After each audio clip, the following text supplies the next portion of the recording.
the asshole for very rarely, almost never, wanting to go to restaurants because my girlfriend makes food that's just as good, if not better, than restaurant food? I've been with my wonderful girlfriend for a few years now, and we usually get along great, aside from this current issue. She's a self-proclaimed foodie, which I honestly think is just selling herself short. She is a food genius. She can taste and smell a dish and then turn around and recreate it or even make it better than the original. If you taste something and wonder, what's that super subtle flavor? She'll tell you. It's anchovy paste, sumnak, lavender, some other obscure spice that you would never think of. When someone is cooking something and they go, it's missing something, she can tell you exactly what it needs. It doesn't stop there. She knew I had touched a diesel truck at work one morning as soon as I walked into the house that night because she could somehow smell it on me. It's either really cool or really creepy, depending on the day. That's not it either. She heard about a lost family recipe, and the next week, bam, I'm eating my grandmother's homemade sausage again for the first time in 15 years. It's gotten to the point where I don't see any point in going out to eat, pretty much ever, except maybe her birthday. Even the most exotic ingredients aren't out of her reach either. And even though it's not about cost, I've saved up more being with her than I ever have in any of my other relationships. The only places we really go for date nights is ramen. She can't figure out how to make the noodles, but she still tries, so it's just a matter of time. And sushi. Our anniversary was recently, and I had noticed that our local fish counter was selling sushi-grade fish, along with the rolling mats and nori. So I suggested that we have homemade sushi for our anniversary dinner before going out, and she got upset and said, I'm not learning how to make sushi because then I'll never get a ever again. We ended up going out instead. It kind of took me by surprise that she got so mad though. She's lightly mentioned wanting to go out occasionally to places like Olive Garden because she likes the red sauce, or other places because she likes the food. And now that I'm thinking about it, she's gotten kind of gloomy because I've asked her to cook on date nights instead of going out more often. She's also brought up that food she cooks tastes better to me because she's tasting and smelling while it cooks, so her senses are dulled by the time it's served. But she has the most acute sense of smell and taste I've ever seen, so I kind of think it's just an excuse. I just don't think it's worth it to go out and pay restaurant food prices when we can stay home for home food prices and have food that's just as excellent. So, am I the asshole for not wanting to pay a restaurant to cook my meals because I practically have a private chef of my very own? Edit. This post exploded unexpectedly, and I've tried to respond to as many comments as I can, but there's just too many of you. If you've asked me a direct question and I haven't answered, I'm sorry, my inbox is a mess. I really took everything you guys said to heart, and I can honestly say that I've been an ass, and it's really hurt my relationship with my girlfriend. It's honestly a surprise that she's still my girlfriend after everything. I ended up taking her out to a really nice tapas restaurant. She was very excited and seemed to enjoy herself, and I apologized for being stupid.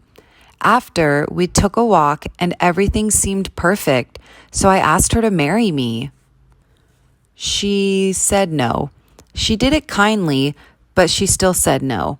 She said that it wasn't a no forever, but she didn't want to commit to a one-sided relationship, and also said she doesn't think that it's fair that our relationship happens to be on my schedule or my terms. I'm pretty heartbroken. I thought everything was pretty okay between us, but she thinks we should go to premarital counseling and the division of labor needs to change over a serious sit-down conversation. Am I the asshole for very rarely Update. Am I the asshole for very rarely, almost never, wanting to go to restaurants because my girlfriend makes food that's just as good, if not better, than restaurant food? A few months ago, I posted this post asking if I was an asshole for not wanting to take my girlfriend out to restaurants. It blew up. It ended up on Twitter. People shared it to Facebook. The general consensus was yes, that I am the asshole, and it just went downhill from there. A couple people told me to kill myself, so thanks for that. More than a couple people told me that they'd hoped my girlfriend broke up with me. Well, after I posted and proposed and was rejected, things got pretty awkward between us for the first time in 5 years. She started to get snappy at me easily. She stopped being as affectionate to me. She started making pretty much nothing but casserole. Everything changed. To clarify, she usually liked to make more involved food than casserole. Then one day, like 3 weeks ago, she threw down the spoon she was using to serve the 1,000th casserole this month and snipped at me. Do you seriously effing think that I actually like eating at Olive Garden? Guys, she saw the post. She was furious. She doesn't like Olive Garden. She'll eat there because the kids love it and it's cheap. I was right about the red sauce being non-acidic, but, well, in her words, she's never developed a taste for pasta. She's Latino. Do I ever see her make pasta? No. A meal isn't complete without rice. You don't know me at all. She yelled about Olive Garden for a solid 20 minutes. It wasn't just about Olive Garden, but it was a lot about Olive Garden. Long story short, we've been separated for a few weeks now, and it's not looking good. She loves and respects me, but feels it's best for her to respectfully disengage from me from her own personal betterment. So, yeah, I ruined my family by not appreciating my girlfriend. I didn't take her out on dates, and I didn't pay enough attention. I would do anything for telling my entire family that my 32 female cousin's 30 female child-free wedding isn't 100% child-free and refusing to attend. I need some insight to see if I'm in the wrong because I really don't feel like I am. I, 32 female, just received an invite to my cousin Alex's 30 female wedding. It stated on the invite that the wedding was child-free. I'm not new to child-free weddings, but what has me frustrated is the fact that there will be children in the wedding.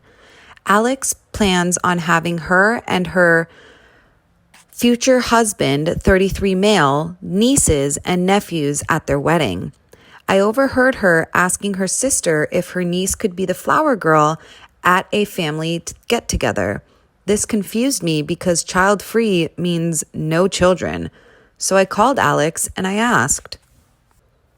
I told her and said that if her nieces and nephews are going, then my daughter, 5, similar in age to her nieces and nephews, should be allowed to go too. Alex said that only those in the bridal party are the exception and that she wants her nieces and nephews at the wedding. When I asked why they could come and not my daughter, she said it's because she knows her nieces and nephews are well behaved, so there will be no issues. She also knows her sister and brother-in-law parent very well, And to top it off, she is a teacher who wants a day where she doesn't have to deal with the children of others. She also said she is closer to them. I told her that her reasoning was ridiculous because child-free means no kids, including her nieces and nephews. Alex told me if I was more than welcome to, I can decline the invite. So I did. I ended up venting to my mother. She's married to Alex's dad's brother. And while she didn't agree with Alex, she said she could understand her feelings. However, my dad didn't like it and called her dad, my Uncle Mitch, asking why my daughter could not come. Mitch told my dad that it is Alex's wedding, do as she pleases. He also said cousins are not the same as nieces and nephews, especially since they're in the bridal party. My dad said since Mitch is paying for it, that he should talk Alex into allowing children, but he declined and said that he and my aunt don't believe paying for the wedding gives them a say, and even if it did, he agrees with Alex. This upset my dad, so he then told other family members. Now, several members are upset that Alex and her future husband's nieces and nephews will be there, but no one else is allowed to bring their children. We have a fairly large family and we all watch each other's children, so finding childcare will be difficult. Most of the family say it's Alex's wedding and her reasons make sense. But I and some of my cousins are refusing to attend. Alex doesn't seem to care one way or the other. One cousin told Alex she was bringing her children anyway, to which Alex said, "Make sure you wear sneakers so it's easier on your feet as you're escorted back to your car," which is how we found out she's having the security guard from her school checking the guest list and that he knows not to let any children in. So, am I the asshole here?